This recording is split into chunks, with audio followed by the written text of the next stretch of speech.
দুরুদ ও সালাম জানাই দয়াল নবীরে, মৌলার অভিষেক করে ঈদে গাদিরে আমার, মৌলার অভিষেক করে ঈদে গাদিরে। বিশ্ব মানবতার কল্যাণ হোক। সর্বপ্রথম আমার চার তরিকার মুর্শিদ কেবলা শফিউল বশর আজিমপুরি বাবাজানকে স্মরণ করছি, তার পাক্যদমে ভক্তি চুম্বন রেখে। তারপরে আমার দাদা হুজুর বাউল সম্রাট আব্দুর রশিদ সরকার আল সিথি নিজামী দাদাদানকে স্মরণ করে তার রওজা পাকে ভক্তি চুম্বন রেখে আজকে তার একটি গান এবং দয়াল নবীর উপর দরুদ ও সালাম সম্পর্কে সংক্ষিপ্ত আলোচনা করব। ভুল ত্রুটি সবাই ক্ষমা সুন্দর দৃষ্টিতে দেখবেন এবং ভিডিওটি ভালো লাগলে অবশ্যই লাইক কমেন্ট শেয়ার করে জানাবেন। তো এখানে বাউল সম্রাট আব্দুর রশিদ সরকার লিখেছেন, দরুদ ও সালাম জানাই দয়াল নবীরে, মৌলার অভিষেক করে ঈদে গাদিরে। তারপরে বলেছে, আল্লাহর কুরআন নাজিল হওয়া শেষ হইল যেই দিন, নবীজির এলেমের দ্বার খুলিল সেই দিন, দ্বার খুলিয়া চাবি দিল শেরে খোদারে। এ বিষয়ে একটু আলোচনা করব। সর্বপ্রথম দয়াল নবীর দরুদ ও সালাম সম্পর্কে আলোচনা করব, যে দয়াল নবীর দরুদ ও সালাম সম্পর্কে আল্লাহ তাআলা পবিত্র কোরআনে কি বলেছেন সে সম্পর্কে সংক্ষিপ্ত আলোচনা করব। আল্লাহ তাআলা পবিত্র কোরআনে সূরা আহজাবের 56 নম্বর আয়াতে আল্লাহ তাআলা বলেছেন, নিশ্চয়ই আল্লাহ ও তার ফেরেশতাগণ মহানবী সাল্লাল্লাহু আলাইহি সাল্লামের উপর দরুদ পড়েন। হে মুমিনগণ, তোমরাও নবীজির উপরে দরুদ ও সালাম পাঠ করো এবং সম্মানের সাথে সালাম জানাও। এখানে সম্মানের সাথে সালাম জানানো, এটা কি বোঝানো হয়েছে? আসি এখানে। সাধারণত আমাদের দুনিয়ার চেয়ারম্যান, মেম্বার, এসি, ডিসি বা বড় অফিসার যখন আসে, তাদের সম্মানার্থে আমরা কি করি? তাদের সম্মানার্থে তারা যখন সামনে আসে তখন আমরা দাঁড়িয়ে তাদেরকে সম্মান জানাই। এখানে আল্লাহ তাআলা বলেছেন, তোমরা দরুদ ও সালাম পেশ করো এবং সেটা সম্মানের সাথে জানাও। তাহলে কি করতে হবে? নবীজির উপর দরুদ ও সালাম পাঠ করতে গেলে বা নবীজির জন্মবৃত্তান্ত আলোচনা করতে গেলে সেটাকে দাঁড়িয়ে করা হয়, আর এটাকেই সুফিবাদে কিয়াম বলা হয়। কিয়াম শব্দের অর্থ হলো দাঁড়ানো। তার মানে কি, নবীজিকে দাঁড়িয়ে সালাম পেশ করতে হয়। আর এটি আল্লাহ তাআলার অনেক ফরজ ইবাদত আছে, আর এটি ফরজেরও ফরজ। কারণ এটি ফরজেরও ফরজ আমি কেন বললাম? এটি আল্লাহ তাআলা এবং তার ফেরেশতা মণ্ডলী নিয়ে নবীজির উপর সর্বক্ষণ দরুদ ও সালাম পেশ করেন। এবং কি হাদিস শরীফে উল্লেখ আছে যে দয়াল নবীর উপর আল্লাহ তাআলার 70,000 ফেরেশতা সর্বক্ষণ দয়াল নবীর রওজা মুবারকে দরুদ ও সালাম পেশ করতে থাকেন। এবং দয়াল নবী যখন নূর অবস্থায় ছিলেন, নূর অবস্থায় আরশের আজলের ভিতরে ছিলেন, তখন দুনিয়া আগমনেরও আগে, তখনও দয়াল নবী কী করতেন? যে ফেরেশতা কুল নিয়ে দয়াল নবীর উপরে সর্বক্ষণ দরুদ ও সালাম পেশ করতেন। এবং আল্লাহ তাআলা বলেছেন, হে মুমিনগণ, তোমরাও নবীর উপরে দরুদ ও সালাম পেশ করো, সেটা সম্মানের সাথে। আর এখানে আমাদের এক শ্রেণীর ধর্ম ব্যবসায়ী কথিত আলেমগণ নবীকে বড় ভাইয়ের সমতুল্য ভাবতেছে, নবীকে মাটির মানুষ ভাবতেছে, নবীকে সাধারণ মানুষ ভাবতেছে। আসলে আমাদের মতো মানুষ রূপে দুনিয়ায় আগমন করছে বিদায়ী যে আমাদের মতো মানুষ তা না। আসুন আমি একটু হাদিস শরীফ থেকে একটু আলোচনা করি, কোরআন আর একটু পরে বলতেছি। একদিন মা আয়েশা সিদ্দিকা রাদিয়াল্লাহু তাআলার ঘরে যখন নবী করিম সাল্লাল্লাহু আলাইহি ওয়াসাল্লাম প্রবেশ করলেন, তখন মা আয়েশা সিদ্দিকী রাদিয়াল্লাহু তাআলা দয়াল নবী সাল্লাল্লাহু আলাইহি সাল্লামকে জিজ্ঞাসা করলেন, হে নবী, আপনি নাকি নূরের নবী, তাহলে এর প্রমাণ কি? তখন দয়াল নবী বললেন, আয়েশা, তোমাকে প্রমাণ দিতে হবে? বলল, হ্যাঁ। বলল, তাহলে তোমার উড়না দ্বারা আমাকে আটকেই রাখো। তখন মা আয়েশা সিদ্দিকা রাদিয়াল্লাহু তাআলা দয়াল নবীকে গামছা উড়না দিয়ে চারপাশে দিয়ে আটকেই ফেললো। দেখা গেল কি, যখন সে গিরা টান মারলো, তখন গিরার জায়গায় গিরা রইলো, দয়াল নবী আলাদা জায়গায় চলে গেল। এরকম পরপর যখন 3বার একই কাজ করলো, তখন মা আয়েশা সিদ্দিকা দয়াল নবীকে জিজ্ঞাসা করলো, হুজুর, আমি আপনাকে বাঁধতে পারতেছি না কেন? তখন দয়াল নবী উত্তরে বলেন, হে আয়েশা, নূরকে কখনো বাদ দিয়ে আটকানো যায় না। আসুন আমি আরেকটা হাদিস বলি। একটা দয়াল নবী এক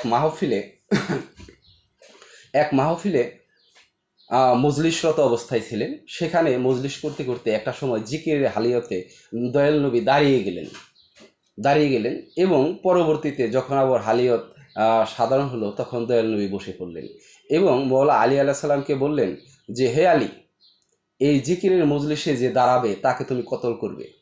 তার হাতে জুলফিকার তরবারি দিয়ে এই কথাটা বললেন। তখন যখন আবারও দাঁড়াইলেন তখন দয়াল নবী যখন দেখলেন যে হুজুরি দাঁড়িয়ে গেছে তখন আর কতল করে নাই। পরে আবারও বলল যে, আলী, কেউ কি দাঁড়ায় নাই? তখন হযরত আলী আলাইহিস সালাম বলেছিলেন, হে হুজুর, আপনিই তো দাঁড়িয়েছিলেন। তখন বলল, যেই দাঁড়াবে তুমি তাকেই কতল করবে। তখন আবার মজলিসে জিকিরের হালিয়াতে দয়াল নবী যখন উত্তাল হয়ে দাঁড়িয়ে পড়লেন তখন মৌলা আলী তাকে আঘাত করতে লাগলেন, তরবারি দিয়ে কতল করতে লাগলেন। একে একে 72 বার কূপ দিয়েছিলেন, কিন্তু কূপের জায়গায় কুপি ছিল, দয়াল নবী ঠিকই অক্ষত ছিল। কেন? কারণ সে হলো নূর। কিন্তু পরক্ষণে দেখা গিয়েছিল দয়াল নবী ওই হালিয়ত চেঞ্জের পরে তখন দয়াল নবী জিজ্ঞাসা করেছিল, হে আলী, কেউ কি দাঁড়িয়েছিল না? তখন বলেছিল, হ্যাঁ হুজুর, দাঁড়িয়েছিল। তাকে তুমি কতল করো নাই? জি হুজুর, কতল করেছি। তাহলে কই, কাউকে তো দেখতে পারতেছি না। তখন হযরত আলী আলাইহিস সালাম বলেন যে, হুজুর, আপনি আপনার জুমা মুবারকের দিকে তাকান। আপনি আপনার জামা মুবারকের দিকে তাকান। তখন দেখে দয়াল নবী তার জামা মুবারকে একে একে 72টা কুবের দাগ রয়েছে এবং কি কাটা পড়েছে। যে কারণে হাদিস শরীফে আসছে দয়াল নবী সেই 72 তালির জামার কথা। তো এত কিছুর পরেও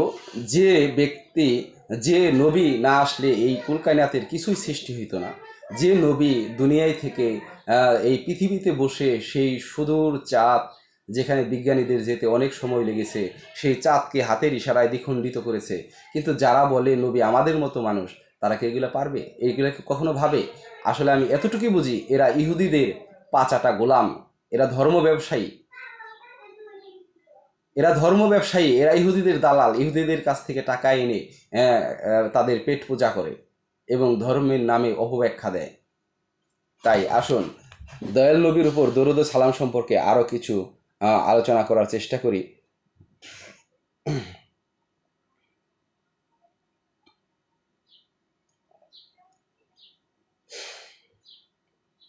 হ্যাঁ, মেশকাত শরীফে এসেছে, নবী করিম সাল্লাল্লাহু আলাইহি সাল্লাম ইরশাদ করেন, আল্লাহ নির্ধারিত ফেরেশতাগণ আমার উম্মতের সালাম আমার নিকট পৌঁছিয়ে দেন।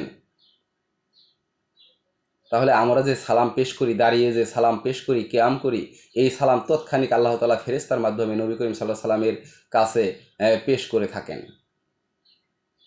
আসুন এখন আরেকটি বিষয় নিয়ে আলোচনা করব। সেটি হলো বাউল সম্রাট আব্দুর রশিদ সরকার পরে বলেছে, আল্লাহর কোরআন নাজিল হওয়া শেষ হইল যেই দিন, নবীজির এলেমের দ্বার খুলিল সেই দিন, দ্বার খুলিয়া চাবি দিল শেরে খোদারে।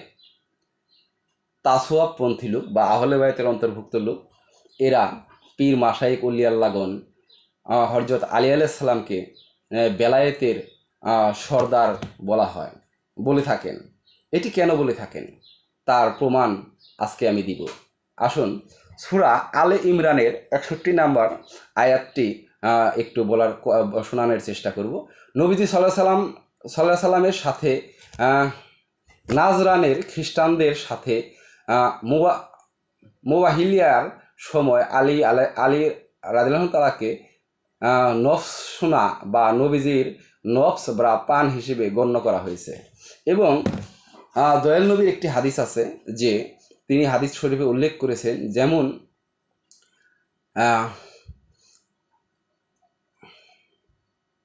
ইসমাইল জামিউল্লাহ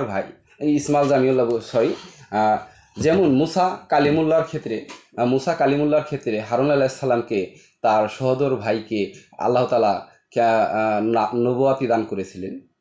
তদ্রূপ যদি আমার পরে কোনো নবী এই পৃথিবীতে আগমন করত বা হতো, তাহলে অবশ্যই আমার হযরত আলী হইতো। তাই এখানে বাউল সম্রাট আব্দুর রশিদ সরকার তিনি বলেছেন যে আল্লাহর কোরআন নাজিল হওয়া শেষ হইত যেদিন, নবীজির এলেমের দ্বার খুলিল সেই দিন, দ্বার খুলিয়া চাবি দিল শেরে খোদারে।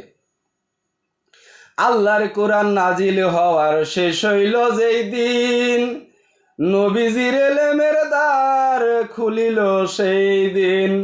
দ্বার খুলিয়া চাবি দিল, দ্বার খুলিয়া চাবি দিল শেরে খুদারে, মৌলার অভিষেক করে ঈদে গাদিরে।